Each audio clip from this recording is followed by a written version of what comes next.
Hello, dear viewers. Namaskar. Welcome to Moksha Media. You are with Moksha Hiremat. 14th century, 15th century, and 16th century are the centuries of revival and rejuvenation in the history of Kannada culture and literature. In that period, so many persons with culture and literary personalities were born and bred and contributed a lot to Kannada culture. They were the periods of a secular contribution to the culture, literature, and language of Kannada and etc. Most of us don't know regarding so many literary figures and ascetics and philosophers.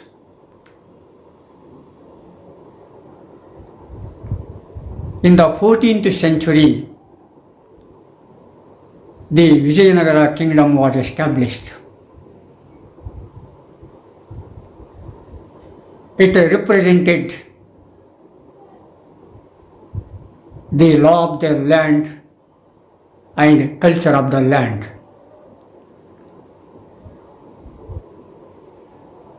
And it backed the culture and literature which was very essential for the development of the land at that time. And many of the kings in that period were also literateurs. But here I would like to concentrate on prominent figures of philosophy and lyrical poems and encyclopedia. Most of you may have heard Nijaguna Shivayogi, an encyclopedic personality. Along with Nijaguna Shivayogi, we have to remember another ascetic. He is Muppina SHaDakshari. Muppina SHaDakshari was a contemporary of Nijaguna Shivayogi. Muppina means an aged one in Kannada. It also means a wise one.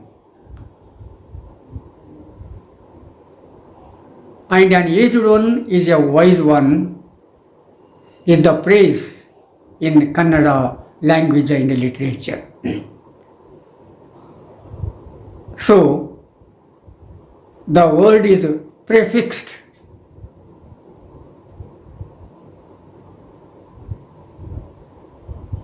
It is a prefixation of SHaDakshari. So we say Muppina SHaDakshari. Shad means 6, Akshara means letters. His name consists the word Muppina and SHaDakshari. Muppina means the wise one and SHaDakshari means 6-lettered personality, we can say, in honor of him. Muppina SHaDakshari was an ascetic. He was in the beginning of or at the end of 15th century and in the beginning of 16th century. He financed in the Shambulingana Betta, which is there in Kollegala Taluka, in the district of Chamarajanagara of Karnataka in India. That Shambulingana Betta was a place for so many ascetics and sages and philosophers. Nijavana Shivayogi was also meditated in that Shambulingana Betta. Shambhulinga is another name for Shiva. Betta means hillock. So, Muppina SHaDakshari, the aged and wise SHaDakshari, financed in the Shambhulingana hillock nearby Kollegala. We don't have that much of information regarding his life. A little bit of information is available. He was belonged to Uppinahalli or Swakshara or Nandipura. It is also there nearby Kollegala. And Siddhalingeshwara of Yarangaballi Mutt was initiated him into SHivaDiksha. So, here we can consider Siddhalingesha of Yarangaballi Mutt as his spiritual guru. A temple is built in Yarangaballi, and a memorial tomb of SHaDakshari is also there in Yarangaballi. And if you come to know that it is a wonderful, miraculous area, because that area contributed so many persons and figures to Kannada culture and literature. Muppina SHaDakshari mainly was an ascetic. Besides this, he was a poet and a lyrical and philosophical poet. We can say he was a philosophical poet. Most of us in the land of Karnataka, may have read his poem in the 6th or 7th, I don't know. I also read it when I was in the class of 6th or 7th, I don't know. But I even today remember that poem. The title of the poem is Tirukanakanasu. A very beautiful, simple and heart-touching one. Outwardly it seems to us it is a rhyme for children. But when we look into the words used there, when we look into the style of the poem, we say it is not only for children, but it is also for the grown-up children. It is also meant for higher, lower KG or upper KG to the aged KG, we can say, very comically. So if you go through that poem, you will come to know the personality of Muppina SHaDakshari, the wiseness of Muppina SHaDakshari. In addition to a philosophic poet, he had so many other things also. I have already told you, he was mainly an ascetic. He was a sage. And he wrote Tattva-padagalu, that is the philosophical poems. They are called Kaivalya Padagalu in Kannada. And it is said that he composed 74 Kaivalya Padagalu, Tattva Padagalu. Of course, here is a heritage of poets who wrote or who are writing even who are writing Tattva Padagalu even today. We have the series of poets. That is Nijaguna Shivayogi, Muppina SHaDakshari, and Ganamatadarya, Shankaradeva, Prabhudeva, recently Sharif Sahib, and Madivalappa, Madivala Madhavappa, I think. So we can see this type of Tattva Padagalu in the history of Kannada literature. We have got that heritage. Sometimes they seem to us very simple, but when they try to understand them, automatically when we get into them deeply, we come to know the weight of the words and the philosophical meaning expressed in those words and the philosophy which they contain. So it can be said regarding to Muppina SHaDakshari. In addition to Kaivalya Padagalu or philosophical poems, Muppina SHaDakshari had also written Shivapuja Ashtaka and Shivayoga Ashtaka. But most of us remember Muppina SHaDakshari for his Tattva Padagalu, for his philosophical poems. Even though they are philosophical poems, they are very melodious.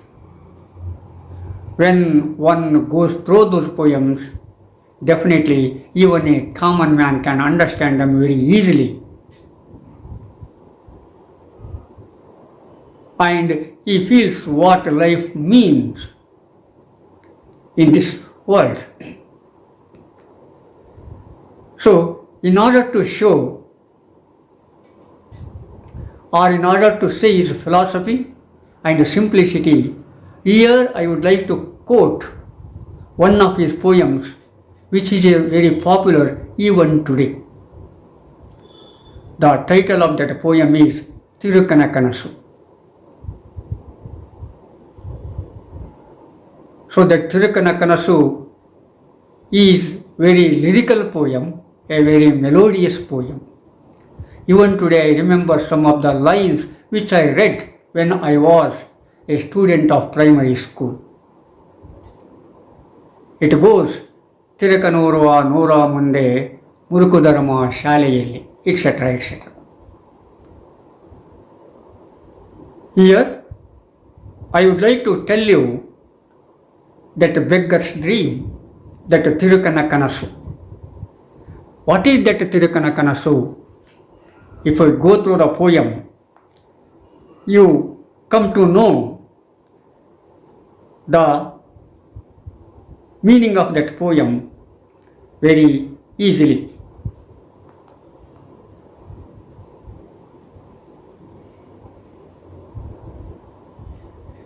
So it is that Tirukanakanasu is translated as a beggar's dream.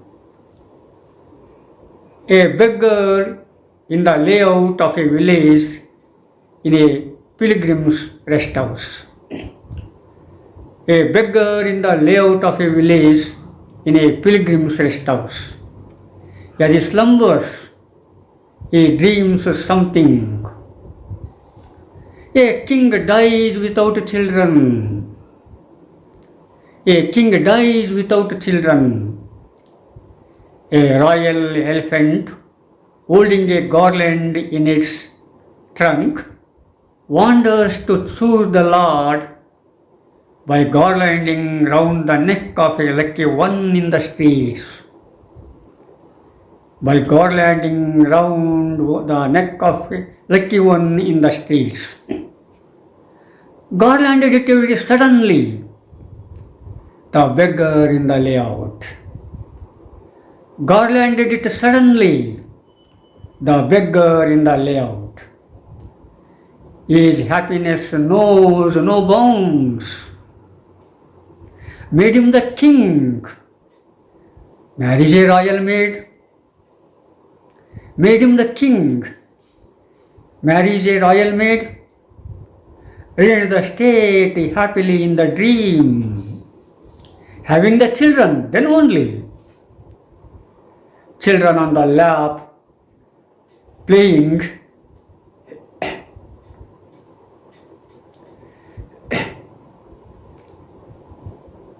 Children on the lap, playing. Orders his ministers to go in search of royal maids for the marriage of his children. Dispersed the ministers, selected the royal maid, arranged for marriage, functions in intense feelings, marriage made majestically with grandeur and gaiety. Marriage made majestically with grandeur and gaiety. Royals appreciated the marriage. Royals appreciated the marriage. Money pride, state pride, body pride, beauty's pride, born in mind. Money pride, state's pride, body's pride, beauty's pride, born in mind, made him very happy. Meanwhile,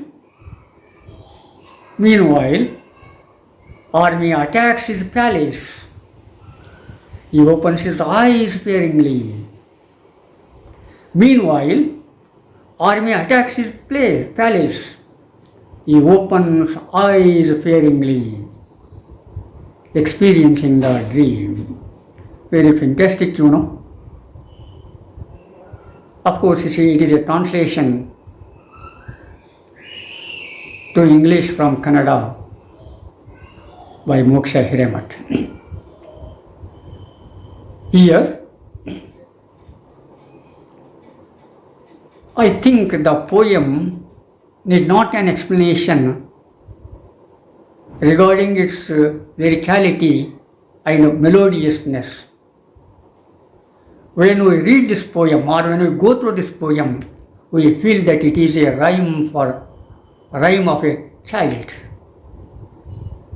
But when we look into the poem, definitely we don't feel it is not only rhyme for a children. It contains a sort of philosophy in its note and in its words. When we go beyond the words, beyond the meanings of words, and beyond the beyond, we come to know the greatness contained in that poem. Of course, whenever someone feels a higher aim or whenever keeps a higher goal in one's life, sometimes people haunt him or people taunt him, don't dream a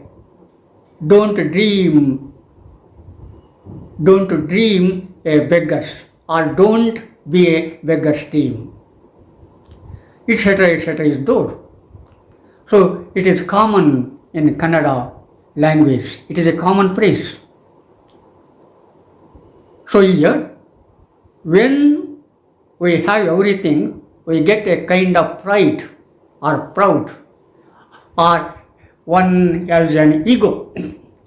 When that ego is created, in the mind of a man or woman, automatically there begins the downfall of that person. So, being a beggar, he doesn't have even a place. He stays in the beggar's ashrama in the layout of a village. But as he gets into deep sleep, he dreams. What is that dream? A king dies, that king doesn't have a children, and that is why the royalties try to find out a king. There is a system that a royal elephant holding a garland in its trunk wanders in a street in search of a lord whom it feels a worthy one. It puts that garland round the neck of that one. That elephant does not know whether he is rich or poor. Its only aim is to put the garland round the neck of someone. And whom that elephant garlands, that person is considered as a king. So, being a beggar, that elephant puts that garland around the neck of that beggar, so automatically that beggar becomes a king. And he marries a queen, a royal maid, who becomes a queen. And suddenly he has children. For it is common, And when the children come of age, automatically wants to arrange for their marriage. So he orders his ministers, go in search of maids, that to the royal maids, and ministers were dispersed, searched for a maid, they selected a maid, and marriage was arranged. It was a marriage of royalties. Marriage was made with grandeur and gaiety, with happiness. So the king was very proud of that marriage, very proud of his children. But he does not stop there only. A kind of ego is already formed in his mind. The king feels he is very rich. The king feels he is very smart. The king feels his body is beautiful. The king feels he has so many beauties around him. And this makes him a proud one, and his happiness knows no bounds. So, he behaves like anything. Sometimes he behaves like a mad dog. At that point, an army attacks him. And when an army attacks him, he is feared, he is afraid of it, he is feared, and suddenly opens his eyes, and he comes to know it is the dream. It's a very wonderful ending. So only the life of a man contains only this. That is, born in the world, that is the birth in the world, some stage in the world, and then the end of a life. Having children, etc., this and that, and so many other things. So if life is this much only, nothing is there in the life, then the question arises in our mind. Life is not only this much, but life is beyond life. But we see, we feel in and around the life, but we can't try to go beyond the life. If we try to go beyond the life, we can see the miracles. We can see the wonder. We can see the beauty of the nature forever and ever. That having the beauty of nature forever and ever, appreciating the life beyond the life, is very important in the life of a man, you know. That is what here Muppina SHaDakshari reveals in his poem, A Beggar's Dream. A beggar becomes everything in his dream. When he opens his eyes, you know, he comes to know it is a dream, and again his life is, yes, it is. But if we think out of that circumstance, so he doesn't become a beggar, he becomes a rich man in itself, and he could have a rich culture, literature and language. That is what Muppina SHaDakshari tries to reveal in a simple and philosophical poem, A Beggar's Dream. Here only one poem is quoted due to the lack of time. He has so many poems like this, but whenever I get the time, I would like to put forth before you those poems one by one. I hope you have appreciated the poem. Subscribe and see you in the next episode. Thank you.